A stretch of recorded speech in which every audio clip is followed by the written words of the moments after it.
Equity Mates. I will say this about investing. Everything you do learn is cumulative. What I learned at 20 is useful. Well, hello, everyone, and welcome to another episode of Equity Mates, a podcast that follows our journey of investing. And whether you're an absolute beginner or approaching Warren Buffett status, our aim is to help break down your barriers from beginning to dividend. Now, my name is Bryce, and as always, I'm joined by my equity buddy, Ren. How are you? I'm very good, Bryce. Good to be here. Excited for this episode. We are launching a new segment. We're calling it Mentored. And every time we call it Mentored, we say we need to change the name of it because Mark Boris already has a podcast by that name. But we've managed to get in the studio and start recording, and we haven't come up with another name. Well, the technicality is that his podcast is The Mentor. So... Okay. So should we call this The Mentored?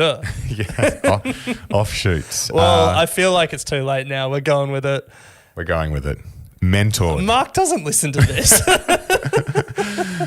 Anyway, it's not like he's trademarked The Mentor. Well, he actually might have. That's true. He's a pretty savvy businessman. Mark, if you're listening. So we're going to hit Mentored. Then we're going to do another Uncovered, an Australian company in the sports world that is extremely topical at the moment. And then we're going to close out with some things we've learned from a few books we've read recently. So jam-packed episode, but Bryce, I can see before we get into it, there's two things in bold at the top of our Google Doc. And the first one is the Bombers and Swans are on top of the table. Hell yeah, baby. Hell yeah. In fact, at the end of round one, they were literally both on top. Well, at the end of Bombers round two, the Swans are literally on top still. Essendon sitting in third place. But just wanted to get it in the notes because it might not last forever with, particularly with the Bombers. Swans are looking great. But, two relatively easy games. The next 4 weeks are Melbourne, Port Adelaide, Geelong, and another good team. So this will be the test. We've got a string of, I would say, easier games. I think we've got Saints, though, this weekend. So 2v3, Ross Lyon versus Scott. You forgot your coach. Chris Anyway, Scott. that's enough footy chat. We'll save it for the footy podcast that I think we should do at some point. We're going to bring it in here. But the other thing in bold at the top of the doc is that after months and months of careful research, trips to Milan to get the latest fashion and to China to understand the latest in manufacturing technology, we're finally able to announce our latest merch line. That's it, Ren. Move over Chanel, Coco Chanel and Pharrell Williams at, where is he now? Louis Vuitton. Louis Vuitton. Equity Mates merch line is here. We've got 3 brand new T-shirts available at our equitymates.com/merch shop. No. equitymates.com/shop. So yeah, equitymates.com/shop. So the 3 options we now have available for our limited release pre-orders are now open. We have a premium embroidered Equity Mates logo on a white tee. The logo is in our navy blue and red. So make sure you have a look at that. It is the premium option. Then we've got the FinFest unicorn with a guy drinking a beer on it on the left pocket on a white tee. And we've got the OG Equity Mates logo also on the left pocket in black and white with Ren and I riding the Wall Street Bull. Takes us back down memory lane, Ren. But all available for pre-orders now. So make sure you get over there. It is for a limited time. And for the first 50 orders, you're also going to get a very high quality Equity Mates tote bag. And I don't say high quality in jest. It is high quality. I mean, it does sound like you're protesting too much, but they are actually good bags. equitymates.com/shop, limited time for pre-orders. So check it out. All right. So Bryce, let's get into it. Mentored, working title. What is it? Why are we doing it? I'm super excited about this. Equity Mates was formed as you and I went on the journey of learning to invest when we were listening to podcasts over in America that weren't really speaking to beginner investors, and we felt that we could try and publicly learn. And we got to the point at the start of this year and thought, how can we continue that journey of learning publicly? How can we bring people on the journey as we refine our toolkit of investing skills? And we figured that one way to do that is to partner or pair up with an expert in the industry to actually learn from them. So we've found a mentor each, and over the next 12 months or so, we're going to embark on a journey of learning. Yeah. Well, maybe forevermore, and we'll just keep finding new mentors and keep making podcasts and hopefully make some money investing as well. But we're big believers in learning in public, and we didn't start Equity Mates with any grand plan, but I think part of what worked with Equity Mates was we were really learning in public. I remember the first episode, we didn't know the difference between an ETF and an LIC. No. Happy to say one of us... Did we tackle that in the first episode? I think so, yeah. Surprised people listened. The journey of learning and asking the dumb questions and making mistakes and hopefully getting a little bit better was something that we really enjoyed, and it's something that we don't want to lose. And so now that we're lucky enough to be in a position where we can get great mentors, we want to keep learning in public, and we want to keep asking the dumb questions. And so that's what this is going to be all about. There is a competitive element to it. Always. You and I are going to go head to head. We're going to invest, not with real money, with hypothetical money, aka paper trade, but we're going to make investment decisions, buying and selling. Yes. There was talk that you were going to try and day trade at one point. I did want it. Yeah. We'll get to that. We'll get to that. Yes. And we're going to go head to head. We're going to see how each of us go.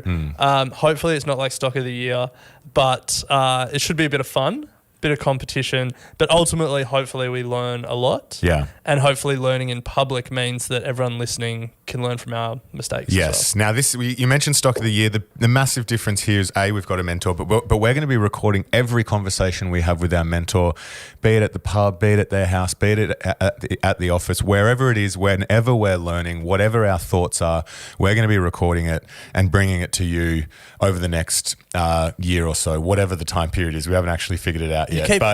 Anyway, in that spirit, Bryce, when we decided to reach out to mentors, we had to record the call. We did. And hope we wouldn't get rejected. Yes. So these two calls are us, Ren and I, putting ourselves on the line.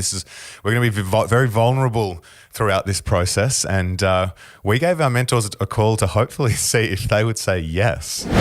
Alrighty, here we go. About to give my mentor, Henry Jennings, well, hopefully my mentor, I haven't actually asked him yet. That is the purpose of this call, to see if old mate Henry Jennings from Marcus Today, not sponsored, will be my mentor, coach, guru, whatever you want to call it, over the next little while to help me beat Ren. Hello, young Bryce. Henry, how are you?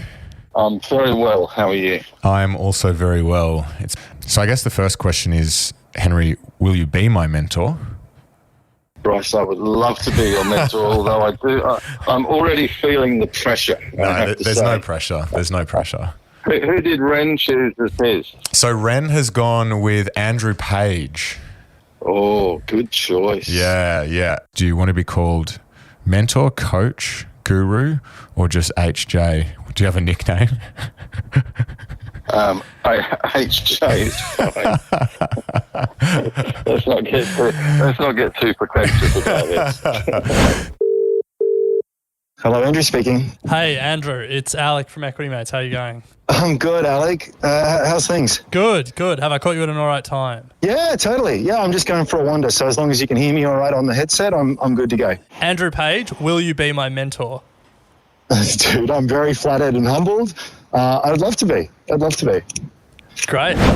So, Ren, as you heard in my call, congratulations on landing Andrew Page. Thank you. He's been on the show for a number of times. We've chatted to him on Ausbiz. He came to FinFest. He is a great investor. Yes. And formidable opponents for Henry and I. Yeah, interesting that Henry's already shaking in his boots.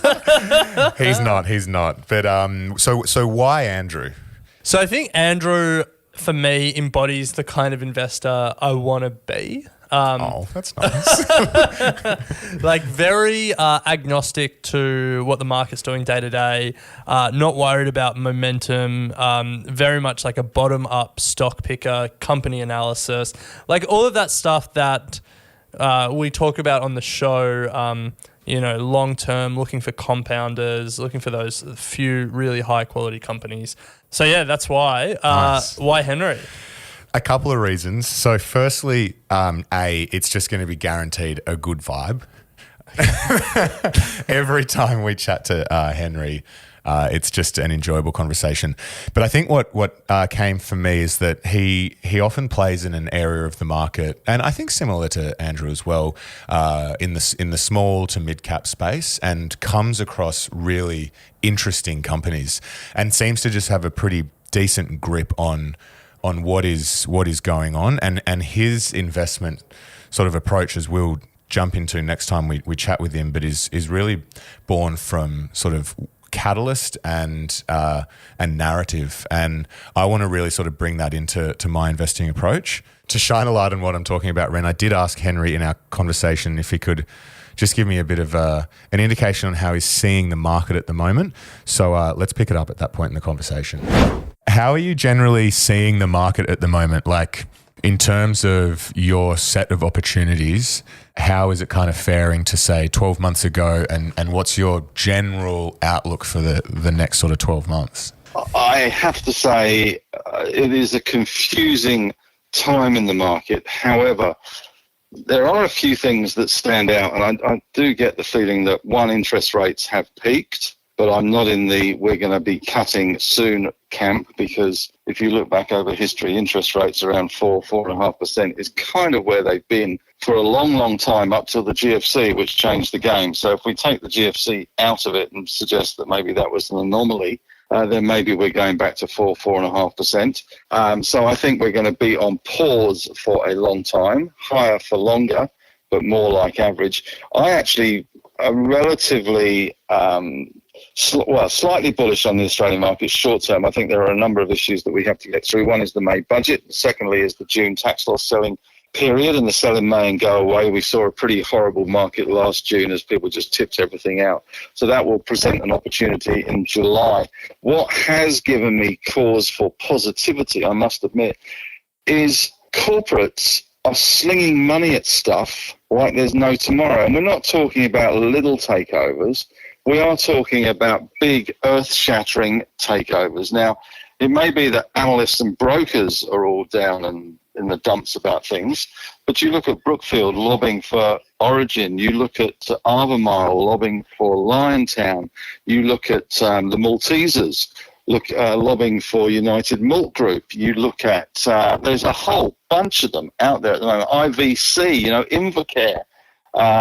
You've got Qantas still in play with Alliance Aviation. So there is a heap of money being chucked at this by people who are either way too optimistic and just being silly, or they know something that the market doesn't, or they're just using this as a really good opportunity when things are so negative because of this noise about interest rates and inflation and US banks, etc., and European banks, to make these long-term strategic acquisitions. And that kind of gives me hope that there is hope out there. I think the market does look in places. I think you've got to be very selective in the stocks, and you've got to do your homework. But without question, I think there's some great opportunities at the moment, and there will be, especially if we do see a further sell-off in May, June.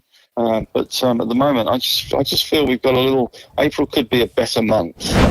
Henry Jennings always got his finger on the pulse. Absolutely. Always got an angle that he's thinking about. So I feel like you're going to have some really interesting stocks, maybe some out of left field ones. Hopefully. Andrew and I didn't get so much into what's going on in markets, but it was interesting to hear Andrew's thoughts on why he, and I assume Henry as well, would agree to be our mentors, because we do really appreciate them making the time and sharing their knowledge, and especially doing it on mic. There's a bit of risk for these guys. Big time. Like, if we suck, it shouldn't reflect poorly on them, but, We could let them down in a big way. I know. If this peters out, you'll know why. It won't peter out. We'll do it. But yeah, Andrew explained why he was excited to be a mentor.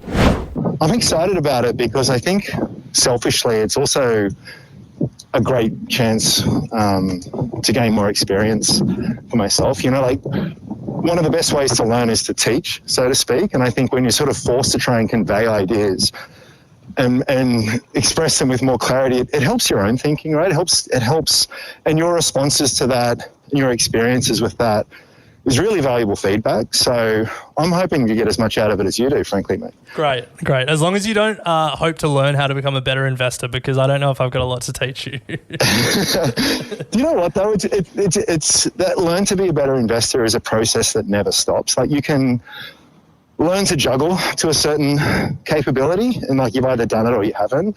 With investing, it's just like, it really, I know it's a bit hackneyed and corny, but it is a journey that never ends. Oh, I love that, Ren.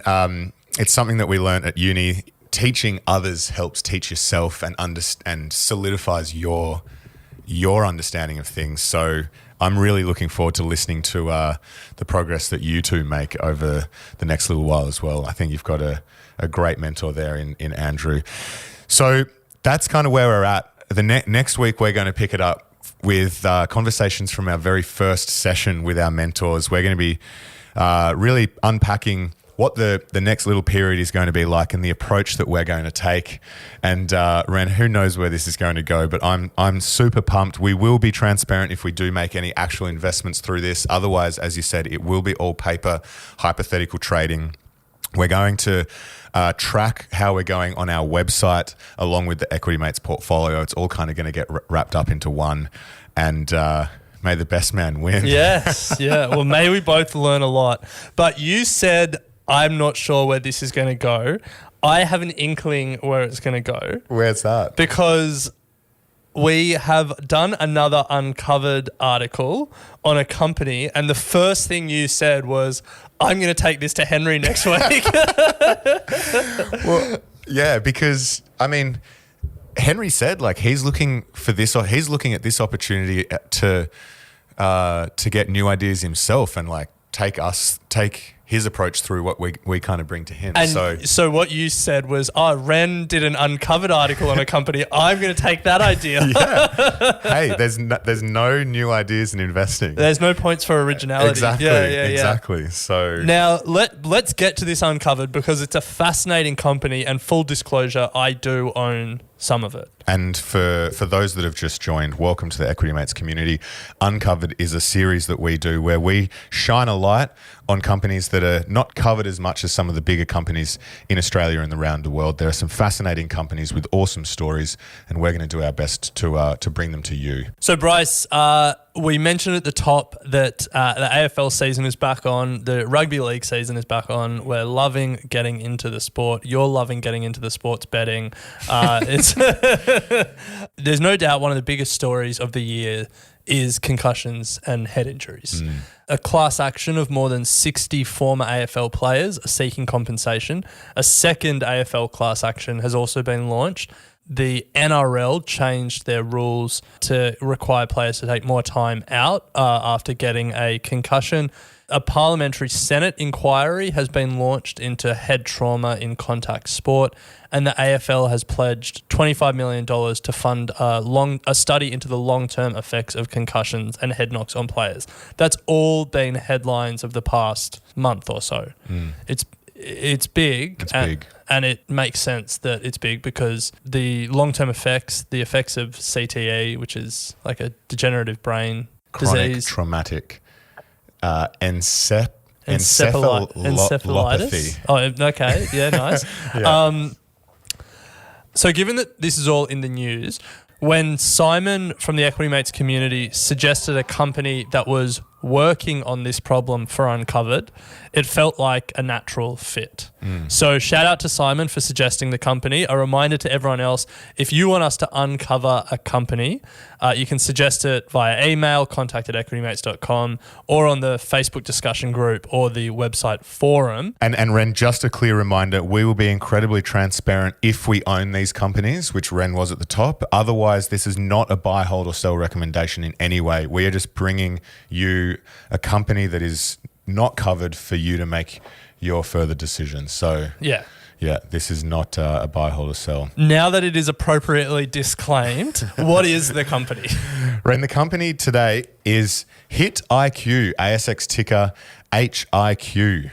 And it is very much playing in the space of concussions, or not preventing, but being able to provide more data to athletes to help them better manage concussions.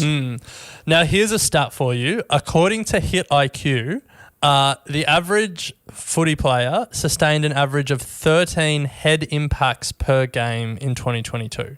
Wow. Yeah. How do they know that? Well, that leads to their key product, a smart mouth guard. The smart mouth guard. So, Ren, you've played footy. Well, I've played footy better. Averagely. Better. We've both worn mouth guards. Traditionally, mouth guards just protect your teeth. There's nothing. oh, more, you have played footy. There's nothing more involved. But the Hit IQ's mouth guard is just your traditional mouth guard, but with sensors in it to monitor any head impact. And the monitoring of any head impact is particularly relevant because according to Hit IQ, 50% of concussions go undetected and unmanaged. Yeah. And pretty so, scary. yeah, it is scary. And I think it's probably worth calling out, like, as a child, I thought a concussion was you had to be knocked out. Yeah. But it's fast becoming obvious that that is not the definition of a concussion. You can be concussed multiple times a game and still play on and not be knocked out and dragged off on a stretcher. And so that's the damage that is coming to light. It's repeated head knocks that aren't sort of like, oh my gosh, I'm concussed right now, I need to go off. Do you know what I mean? Yeah. Were you ever concussed? Once. Really? Yeah. But I blacked out on the field for like 2 seconds and then came good and kept playing. Didn't get dragged. No stretcher. But I did walk off because as a result of being cussed, I also got a massive corky. And because when I got hit, his knee went into my thigh and I was hobbled off. So pretty weak from me. And then what, then head clash as well? Yeah, head clash and cork. I just got this unbelievable hip and shoulder out of nowhere. Yeah. That's the only time I've been tackled in football. Only time they tackled. Fair enough. So Hit IQ, they've been kicking around for a few years. In 2019, they were testing their mouth guards with a number of professional footy players. In the write-up that we've posted on the website, we've actually embedded a video of a hit between Fremantle's Nat Fyfe and St Kilda's Josh Battle. Battle happened to be wearing a Hit IQ mouthguard, so they've actually got data on how big the hit was, and Nat Fyfe got knocked out from this hit. Battle absorbed a force of nearly 54 Gs. Now, that number didn't really mean anything to me, but you were doing some research. That number blows me away because I don't know if you've seen Top Gun, the most recent one in the fighter jets, or... I haven't seen the most recent one. Okay, but most people know that fighter pilots experience a lot of G-forces when they're ripping around and doing loops and in dog fights. On average, they experience 9 Gs. Wow. Up to 9 Gs. And that's when they're like, they've got pressure clothes and they're holding on for dear life. So 54 Gs as a concussion is like, that is incredibly, that's incredible. Can you give me what is a 54 G equivalent? Is it like getting I mean, run over by a car or like... when you're taking off in a rocket up to space, you're experiencing only 3.5 Gs. But wait, you're saying like a fighter pilot is 9, but a rocket taking off is 3. That's what I'm getting. Is this scale inverse? Is it like golf? No. And the other one that experience a lot time and time again is Formula One drivers. So Formula One drivers experience about 6G on average. I've just looked up how many Gs of force getting hit by a car. According to the first website that I found, wearing a seatbelt and traveling 30 miles an hour and getting in a front end collision with a fixed object, 30 Gs of force. Yeah, okay, wow. So almost incredible. double that. It's incredible. So we've probably done enough on Gs G at this point. Yes. All right, Ren. So bringing it back on track after our comparison of Gs, what HitIQ have done now is actually develop a consumer product for you and I, average players out in the footy field, which launched in early 2023. But now everyday athletes are able to purchase one of their smart mouthguards from their website for $209 a pop. Which feels kind of cheap. I agree. Because I reckon if you went to a dentist and got a molded mouth guard, not like Rebel Sport where you have to bite down on it for a while, but if you get like a proper molded one at a dentist, I reckon you're paying a few $100. Easy. But maybe you have to buy the HitIQ thing and then you pay the few $100. It actually says athletes then need to go to a dentist to get the mouthguard added molded to their teeth. That is great due diligence. You wrote it. Still, a couple of extra $100 to be able to track head knocks. You can understand how if this technology works, and that's the big if at this point, every parent would be doing it. Yeah. Well, in good news, HitIQ have also partnered with Bupa to make their mouthguards available to patients of Bupa at their dentists. I'm not with Bupa, but added bonus. Yeah. So all it really does at this stage, Ren, is it just gives you information on, I guess, on the severity of the hit. Yeah. It lets you know, A, you've been hit, and this is the amount of force, how hard you've been hit. I did ask the question when we were doing the research on this, does it then go the next stage and kind of help you understand how to prevent the long-term effect of concussion, CTE? And those two are different. Yeah, and at this stage, it's not saying, hey, you need to stop playing footy now, you've had too many hits. It's just letting you know, hey, you have been hit, which is on the path to being able to, I guess, manage it more appropriately. And that might be a bit of an impossible task because I feel like no one quite knows the answer to that. Like, how many head knocks do you need before you start to develop CTE? Because it emerges so much later. But even just how many concussions is too many concussions. If anyone is going to have the data to start to be able to make those determinations, it's going to be companies like this. And that's probably the key call out. Companies like this, like what they're doing is cool. But when I was looking at this company, it did make me think, is there anything stopping other companies from getting in this game? I mean, you can say that with a lot of companies. Yeah. But like, if we're talking about it as investors, that's probably a key thing I would think about. I mean, there'd probably be a fair bit of R&D that goes into this, but definitely, and some patents and IP. Yeah, they also do have a first mover advantage, and they've got partnerships with a lot of big sporting leagues, which we'll get to. So, Ren, let's take a look at the financials. The market cap at the moment is about $7 million. Okay, so it's quite small. They're very much listed on the micro to small cap of area of the ASX, but they brought in $2.5 million for the final 6 months of 2022, and this was a big step up from $400,000 it brought in the first month. So kudos. They're obviously not profitable. No. Just getting going. Made a $1.6 million loss in the last 6 months of 2022. But like all things that we do on Uncovered, we try and unpack actually the numbers that matter. Well, with this one, it felt a little bit hard. Like it's almost too early to start looking at revenue growth rates or, the amount of mouthguards out there and stuff like that. At this stage, it felt like the thing to really watch is the trials with professional sports teams, because where the professional players go, the amateurs will follow.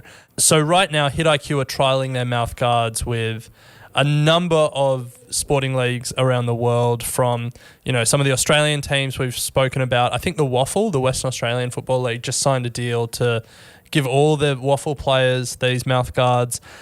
Scottish Rugby Union, a couple of college NFL teams in the US, you know, a bunch of different leagues around the world are trialing this technology. And then HitIQ also have it's a CSX is the business unit, but it's a concussion assessment platform. And so it helps medical officials at games figure out if players have concussions. I guess it like baselines their, you know, the answers to those cognitive questions, and then it allows them to input data when they player gets taken off for a head injury assessment and stuff like that.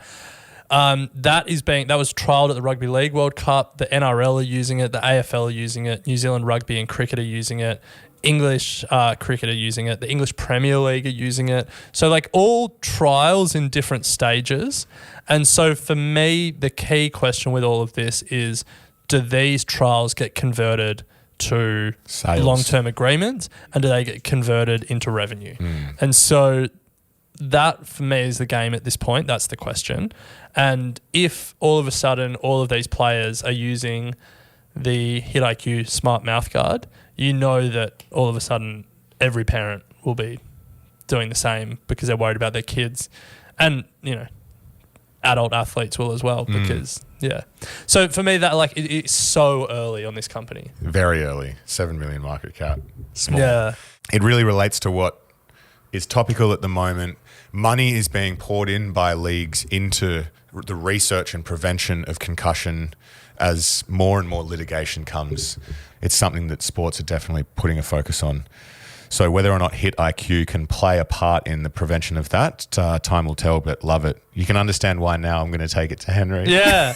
Well, it'll be fascinating because for all we know, Henry will be like, just shred us for even bringing it to him. Yeah, well, do you want me to do it? Shows how much we know. Yeah, do it. Okay, I'll take two and see what he says. The article on our website includes a lot of videos about how the mouthguard works and some of the sports highlights that we were talking about earlier that then relate to what the mouthguard tracked, I guess, or collected. So head to equitymates.com if you want to read that. We'll put the link to the article in the show notes. And just a final shout out. Thank you to Simon for suggesting this company. We want to hear your suggestions. We want to uncover companies that you want to learn more about. So hit us up and let us know. So we're going to take a quick break. And then on the other side, Ren, you call Disney CEO Bob Iger. You don't literally call him, but you call him a hypocrite, and I'm really interested to understand why, because he's he's a bit of an idol for me. So on the other side of this, Ren calls Disney CEO Bob Iger a hypocrite. All right, well, welcome back. We've just covered, mentored and uncovered two series that will continue throughout 2023, two that we're super, super keen on as well. And we're introducing not a new segment, but we're reviving one, Ren, and that is Book Club. Yeah, is that what we're calling it? I guess so. Now, for long-time listeners of Equity Mates, they may remember we used to do Book Club every month. Bryce managed to kill that segment by choosing a 700-page book on John D. Rockefeller that you then didn't read. Yes. And after that, it all felt a little bit too hard. But we love reading books, business books, investing books. We find that in terms of what has delivered the most value in us becoming better investors, the long-term nature of books certainly helps more than the short-term nature of financial media. And there's a lot of the best investors in the world, the best business leaders in the world have taken the time to share their knowledge in books, and it's worth reading it. So 2 books that I've read recently that I wanted to talk about, and one is your go-to in terms of recommendations, I think. Yeah, is that fair to say? Yeah, I read it a while ago and have recommended it to a lot of people. A lot of people have read it and re-recommended it themselves. And I think what's great about this book as well is the people that I've recommended it to are not big readers of business and finance books and have thoroughly enjoyed it. Yeah, so the book is Ride of a Lifetime, the Disney book by Bob Iger, not a new book by any stretch, but I never got around to reading it. It's sat in my Kindle library for ages. Finally got around to reading it. And as you said, Bryce, I think Bob Iger's a hypocrite. Yeah, well, talk us through it. Well, towards the end, he writes about leadership. Well, he writes about leadership throughout, but towards the end, he talks about how leaders hang on for too long. And he implies, I don't think he ever says it explicitly, but he implies that Michael Eisner, the Disney CEO before him, hung on too long. And that a lot of Eisner's like big wins in the early days, like Disney animation in the 1990s, over time, it kind of atrophied under Eisner and they centralized a lot of power in that strategic planning unit, and Disney as a company struggled. And then Bob Iger in 2022 turns around and boots the Disney CEO out of his job and takes it back. Yeah, Just ironic. the ultimate act of hypocrisy. Yeah. CEOs stay on for too long? Well, what are you doing? I'm coming back. Yeah. Yeah. I mean, he did do a very good job, and I still question whether or not they let Bob have a proper crack at it. Like Bob Chapek. Yeah. He was under pressure pretty much from the get-go, and He came in like a month before COVID, or even less. Yeah. And like And early it's- 2020, yeah. it's like, give the guy a bit of time. But anyway, shareholders weren't happy, and there was a big blow-up with the board from memory. And Ron DeSantis. And Ron DeSantis, yeah. And Bobby's back. I reckon it's a rookie move from him. I don't think it's going to improve his legacy. Bob Iger. Yeah. Well, it depends what he does. Yeah, I don't know. I thought he was your hero. Was. Fair enough. He's lost me. Yeah. No. I mean, look. But like amazing business leader, I think, and that really came through in the book. What he did at Disney was pretty impressive. Yeah. What he bought at Disney was pretty impressive. There we go. That was my biggest takeaway from the book. There was everything, all of his big moments were about acquisitions. And there's nothing wrong with that, but I thought it was notable. It was Pixar, then it was Marvel, then it was Lucasfilms, then 21st Century Fox, and then BAMTech, which is the technology underpinning Disney Plus's streaming service. Yeah. I mean, all very, very successful acquisitions. Yeah. So he did do well on that front. And even getting insight into his conversations with the late Steve Jobs at Apple was fascinating, and how, getting insight into how Steve thought and worked as well was really interesting. So Yeah, definitely. Definitely recommend this book. Yeah. The investing takeaway for me, and this isn't new news, but Disney's ability to monetize IP and like the long tail of monetization opportunities is just unmatched. Like they create good IP, or in Bob Iger's case, he buys good IP from Pixar, Marvel, Lucasfilms, 21st Century Fox. And then it's not just the movie that they make, but it's the toys and games, it's the theme park ride, it's the Disney cruise and Disney on Ice show, it's the, whatever else. They've just got so many ways to monetize IP. It's pretty impressive, and it does make me wonder why, the other big like houses of IP, like Warner Brothers Discovery, aren't doing more of that. Like I'm sure they're trying, but yeah, it's pretty fascinating. Yeah. Yeah. All right, Ren. So your second book that you want to bring to light is Lights Out: Pride, Delusion, and the Fall of General Electric. Yeah. So this one was the opposite of most business books. A lot of business books will memorialize how well a company did. Ride of a Lifetime, about Disney, Shoe Dog, about Nike. But this one is the opposite. It's about the fall of GE. And to contextualize just how... So GE was the biggest company in America, by market cap in 2000. It had just gone through 20 years of Jack Welch as CEO, and he had introduced all those business management practices that strategy teams love, Six Sigma and all of that stuff. You would have a belt, Six Sigma belt. Is that what they call it? No, you can get that, but I don't have one. But you want one? No, I don't. That is too process driven for me. Should we put you through the course? That's like ultimate process. Ultimate. You've got to obsess over process. I feel like you do. Nah. But so in 2000, top of the world, and then 20 years later, it's a shell of its former self. So it's a really interesting company to look at why it fell. And the biggest takeaway for me, and a real reminder for everyone that invests in individual stocks, the importance of accounting. Not sexy, but really important here. And two real examples that illustrate it throughout the book. GE massaged their numbers. Didn't do anything illegal at the time, but massaged their numbers. Pre-2008, GE had a finance division, and it was originally set up to help their help customers buy their products. You know, if you need to buy a power turbine or a massive X-ray machine from GE Medical, you might need help financing that. And so GE created a finance arm to help that. But over time, they really used it to massage their profitability numbers. And what they would do is at the end of each quarter, if they weren't going to deliver their numbers, GE Finance would buy something from a GE business unit, so that GE business unit could then recognize it as profit. And then they would then lease it back and stuff like that. So it was a lot of moving things around within the company.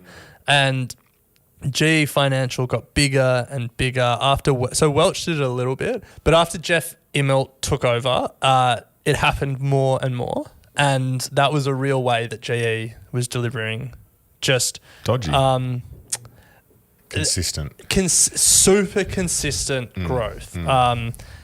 Investors loved that because it was predictable. But then in 2008, the global financial crisis happened and GE Financial really suffered. I think around that time as well, there was obviously a big crackdown on accounting with like Enron and WorldCom and a bunch of those companies. And so they couldn't do that as much. But accounting still played a major role in GE's life after that, because post-2008, they found another way to massage their numbers. Again, not do anything that was illegal, but certainly massaged. GE would sell a big piece of industrial equipment like a medical device or a power turbine or a jet engine, and then have service contracts. A lot of the time, they actually didn't make a lot of money selling the big piece of equipment. They made a lot of money on the service contract. The way that they delivered their profits when they needed to massage the numbers was if you change the assumptions in the service contract, you can change the profitability of that contract. And so what I mean is, let's say over the next 20 years, Boeing agrees to spend $100 million with us to service the jet engines, but we assume that we're going to incur like $90 million worth of cost to deliver that contract. Then there's like $10 million of profit left on the contract. But if we just change the assumptions and we assume that we're actually only going to need to spend $80 million over the next 20 years to deliver that contract, all of a sudden that's an extra $10 million worth of profit. And so that's like a very basic example, but rough, that's what they were doing. Dodgy. Yeah. Dodgy. But it was just a real reminder for me, the importance of accounting, and just, it's not sexy, it's not glamorous, it's often a grind, but doing the work to understand the numbers and how the numbers flow into what is happening at the company is so important. Did anyone actually pick it up though? That's the question. Or was it in hindsight that it all sort of came Well, to I think a lot of it, did anyone come out with a big short? Good question. They didn't really write about that. I mean, it was a lot more about what was happening inside the company than out of it. But another good reminder, I think, is that, we've spoken about this on the show before, but companies die. As you said, in 2000, it was the biggest company listed. Now it's somewhat down in the 60s or thereabouts. But indexes are forever, meaning that if you'd bought GE, you'd obviously now lost a fair bit of your value. But if you'd held the index, then you would have had the biggest companies that exist now rise to the top. Yeah. And that index just keeps on growing. Yeah. In 1980, IBM was the biggest company in the S&P 500. In 2000, GE was the biggest company in the index. In 2020, Apple, obviously. And those individual companies' fortunes may change. And while it may not feel like it now, at some point, Apple will get booted off the top of the index and their fortunes will change. But the index will keep grinding higher, driven by new companies, new technologies, new business models, and new entrepreneurs. So, Ren, just to quickly close out, what are you reading now? The Caesars Palace coup, how a billionaire brawl over the famous casino exposed the power and greed of Wall Street. Is this Trump? Pretty enticing. No, it's about Caesars Palace, you know, the big casino? Yeah. And But then wasn't he involved in that? I don't think it was about Trump. I think Trump's casinos were in Atlantic City. That's right. And they all went bankrupt. That's right. Yeah, they went bust. Yeah, not surprising. Not surprising. So I'm reading one that's just been released, Ren, The Millionaire's Factory. The Macquarie book? Yeah. The inside story of how Macquarie Bank became a global giant. So that's my non-fiction. But then fiction, I'm still working through it slowly. I actually just keep passing out when I go to sleep reading it, which is a good thing. I do that intentionally. But it's Over My Dead Body, a classic Jeffrey Archer murder mystery. Okay, you love a murder mystery. I do. I don't mind a bit of fiction just before bed. But anyway, Ren, that brings us to the end of our episode. Please send the podcast on to a friend if you can. One of the best ways for a podcast to grow is through word of mouth. And we would really appreciate it if you could just let anyone in your network know about Equity Mates. And thanks for the great feedback regarding our Chris Joy episode. If you haven't listened to it already, we released it on Monday last week. And he has some pretty interesting comments on A, where he thinks the market is going over the next 12 months, and B, where the property market specifically is also going over the next 12 months. But we'll pick it up next week with a continuation of Mentored, which we're really excited about. But otherwise, Ren, always great to chat, and we'll pick it up next week. Sounds good. You have been listening to an Equity Mates Media production. In the spirit of reconciliation, Equity Mates Media acknowledges the traditional custodians of country throughout Australia and their connections to land, sea and community. We pay our respects to their elders past and present and extend that respect to all Aboriginal and Torres Strait Islander peoples today. This podcast is intended for education and entertainment purposes. Any advice is general advice only and has not taken into account your personal financial circumstances, needs, or objectives. Before acting on general advice, you should consider if it is relevant to your needs and read the relevant product disclosure statement. And if you're unsure, please speak to a financial professional. The hosts of this podcast and their guests may have positions in the companies mentioned. Equity Mates Media operates under an Australian Financial Services Licence 540697.